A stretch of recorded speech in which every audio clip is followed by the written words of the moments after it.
आगे बढ़ते हैं। अग्निपथ योजना को लेकर मोदी सरकार ने एक बड़ा फैसला लिया है। अग्निपथ योजना में अधिकतम उम्र 21 साल से बढ़ाकर के 23 साल कर दी गई है।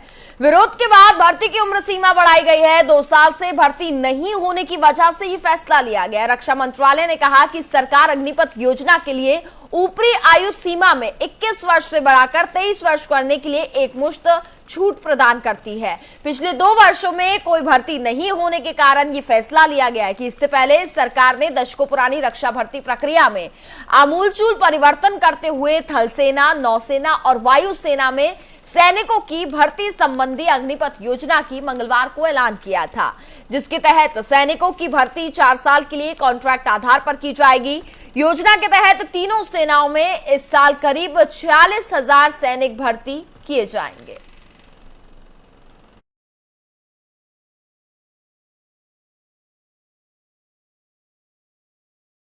अग्निपथ योजना को लेकर देश के कई राज्यों में विरोध प्रदर्शन हो रहा है। आगजनी, तोड़फोड़ के साथ ही हिंसा की तस्वीरें भी सामने आ रही हैं। इसी बीच गृह मंत्रालय ने कहा कि अग्निपथ योजना के तहत सेना के तीनों अंगों में सेवा देने के 4 साल बाद अग्निवीरों के लिए रास्ते बंद नहीं होंगे, बल्कि उन्हें केंद्रीय बलों और असम राइफल्स में भर्ती में प्राथमिकता दी जाएगी। गृह मंत्री अमित शाह ने ट्वीट कर कहा कि गृह मंत्रालय ने फैसला लिया है कि अग्निवीर योजना में 4 साल पूरा करने वाले अग्निवीरों को केंद्रीय बलों और असम राइफल्स में भर्ती में प्राथमिकता दी जाएगी।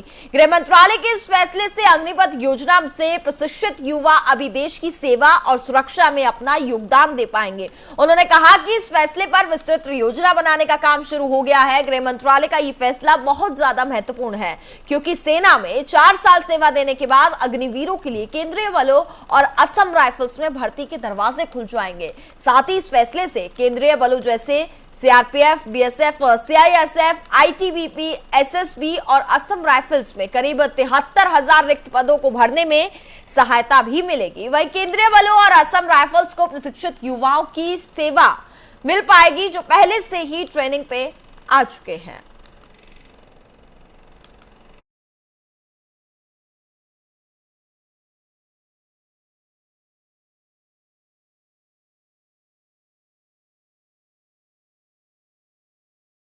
खबरों में आगे बढ़ते हैं। एक तरफ देश में अग्निपथ योजना को लेकर युवा प्रदर्शन कर रहे हैं, तो वहीं दूसरी ओर रक्षा मंत्री ने एक बयान जारी कर कहा कि अग्निवीरों की उम्र सीमा बढ़ाकर 21 से 23 साल कर दी गई है। वहीं उन्होंने युवाओं से अपनी तैयारी करने को कहा और साथ ही ये भी कहा कि जल्द ही भर्तियां निकाली जाएंगी, आप अपनी तैयारियां करें। आपको सुनाते हैं उन्होंने क्या कुछ कहा।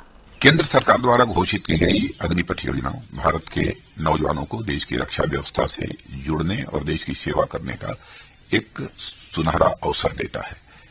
अग्निवीर हूं, यह उनकी ताजिंदगी के लिए पहचान बन जाती है। पिछले 2 साल से सेना में भर्ती की प्रक्रिया न होने के कारण बहुत से नौजवानों को सेना में भर्ती होने का अवसर नहीं मिला। यह सच्चाई है। इसलिए युवाओं के भविष्य को ध्यान में रखते हुए और उनके प्रति संवेदनशीलता दिखाते हुए प्रधानमंत्री जी के अनुमोदन पर सरकार ने फैसला किया है कि अग्निवीरों की भर्ती की आयु सीमा को इस बार बढ़ाकर 21 से 23 वर्ष कर दिया जाए। यह वन टाइम रिलैक्सेशन दिया गया है। इससे बहुत सारे नौजवानों को अग्निवीर बनने की पात्रता स्वतः मिल जाएगी। और मैं यह भी कहना चाहता हूं कि भर्ती प्रक्रिया कुछ ही दिनों में प्रारंभ होने जा रही है। मैं सभी नौजवानों से अपील करता हूं कि सेना में भर्ती होने की वह तैयारी करें और इसका पूरा लाभ उठाएं। धन्यवाद।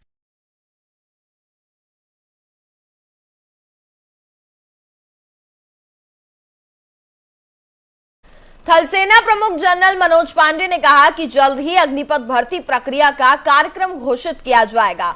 इस दौरान उन्होंने युवाओं से अपील करते हुए कहा कि हम अपने युवाओं का आह्वान करते हैं कि वे भारतीय सेना में अग्निवीर के रूप में शामिल होने के इस अवसर का लाभ उठाएं।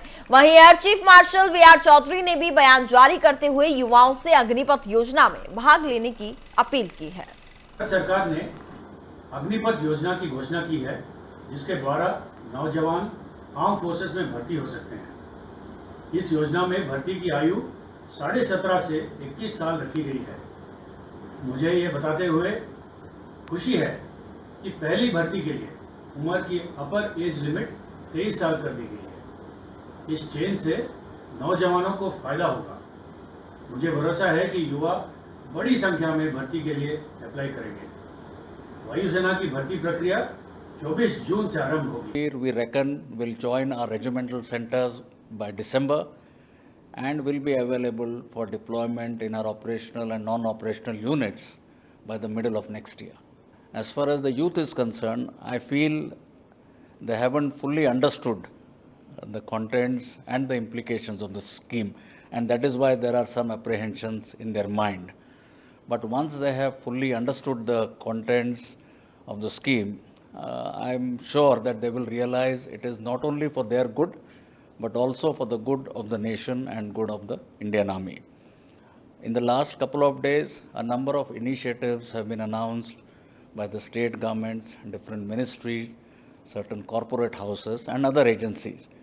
I think all this will only allay their fears and further help them gain confidence in the scheme. सरकार ने और इसी के साथ फिलहाल वक्त हो चुका है एक छोटे से ब्रेक का।